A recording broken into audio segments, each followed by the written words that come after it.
But we got to start in Barcelona because obviously we knew it was coming, and it came. No surprise there. But there's still that sense of liberation, right? They win 4-2 against Espanyol. And I was thinking back, like, all right, I'm a sucker for Xavi. I've been a big time Xavi fan. I think he deserves a massive chunk of the credit here because you can look at this and you can say, okay, it's LaLiga. You really only have to beat 2 other teams. You mortgage the future to spend all this money. You brought in Lewandowski, blah, blah, blah. Yeah. But when you actually think about it, first of all, I don't know that the newcomers as a group had as much of an impact as all that spending warranted. But what I think is incredible is the stability Xavi gave them. Even if so much stuff was going on, the financial stuff, the Enriquez Negreira case, all this stuff, even Piqué retiring, that's his teammate, right? Yeah. And that kind of leadership coupled with his tactical changes as well, finding that tweak at the end with Gavi kind of in that other wing position, but not really the asymmetrical setup with Balde going up the wing.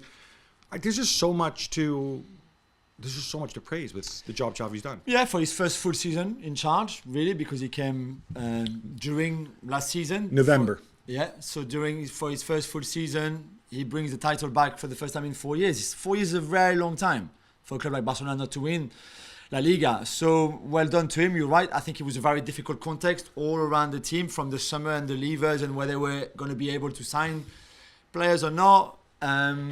To create the strongest defense in the league, one of the strongest defense in Spanish football history. Only 13 goals conceded in 34 matches. It's a pretty incredible record. To be fair, they only lost 3 games. They drawn 4. It's a pretty faultless season domestically. The Champions League and Europa League was very different and maybe showed their limit right now. The only thing you can say maybe is about the style of football, in the sense that maybe a lot of people thought, okay, it's Xavi, it's Barcelona, they're going to play like Pep's team, which doesn't have the same players, can't do that. And he also had a lot of injuries. Ousmane Dembele and Pedri, especially maybe the 2 best players in that team, missing out for quite a while. But to me, that's a credit to him. It's a credit to him that he comes in saying, all right, my DNA, my legacy is Pep's Barcelona. Yeah. But I'm going to find a different way of playing when I need to. Yeah. Right? I mean, to me, that is the mark of a very, very good manager. Anybody can have a philosophy, right? Especially when you were a part of it. And we see this so often. Legendary ex-pros going back to their teams to become managers, and they go and they do whatever their manager at the time did. Not even Pep plays like Pep's Barcelona now, right? That's true. And he arguably has the players. So to me, that evolution speaks volumes about him. Yeah, I agree. If we were to single out individuals, obviously Ter Stegen, fantastic. Yeah. I was wondering about that. Who would be my 3 key people at Barcelona this year? And I would go Ter Stegen. I would go Araujo. Me too. I would go Gavi. That would be my 3. I would. Now you're going to put Lewandowski but then when you go that long period without scoring, I think those 3 had that consistency.